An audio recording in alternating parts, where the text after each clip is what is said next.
মমতা বন্দ্যোপাধ্যায় বলেছিলেন রাজ্যে প্রাথমিক শিক্ষা যাতে আরও প্রসারিত হয় সেজন্যই অলচিকি হরফের ব্যবহার বাড়াতে হবে, অলচিকিতে বই ছাপাতে হবে। উদ্যোগও নিয়েছিলেন বই ছাপানোর। মুখ্যমন্ত্রীর উদ্দেশ্য পূরণ করতে মন্ত্রিসভার বইটাকে বেশ কিছু সিদ্ধান্ত হয়ে গেছিল, কিন্তু মুশকিল হচ্ছে যে তারপর সরকারি কাজ তো কত, ওই বললাম অনেক ঝামেলা পেরিয়ে এগোতে হয়।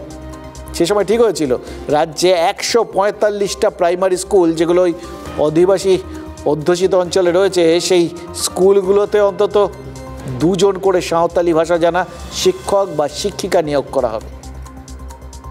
আচ্ছা, এই জিলিং সেরেঙে যে প্রাইমারি স্কুলটা আছে সেই স্কুলটা কি মন্ত্রিসভার তালিকায় ছিল নাকি ছিল না? যদি থাকে তাহলে সেখানে অলচিকি ভাষায় পড়ানোর কাউকে পাঠানো হয়েছিল কি হয়নি এটা জানেন না, ভিডিও বলছেন খবর নেবে। মানে কোনো ত্রুটি বিচ্যুতি থাকলে সেটা প্রশাসনিকভাবে সামলে নেওয়ার একটা সৎ চেষ্টা হবে, এটা আমরা ধরে নিতেই পারি। কিন্তু মুশকিল হচ্ছে সরকারিভাবে কোনো শিক্ষক পাঠাতে এলে সেটা তো শিক্ষক নিয়োগের নিয়ম মেনেই করতে হবে। সেখানে আর কিছু খানাখন্দ গর্ত টর্ত নেই তো রাস্তাটার মধ্যে, তিনিই ভালো করে ভেবে দেখুন।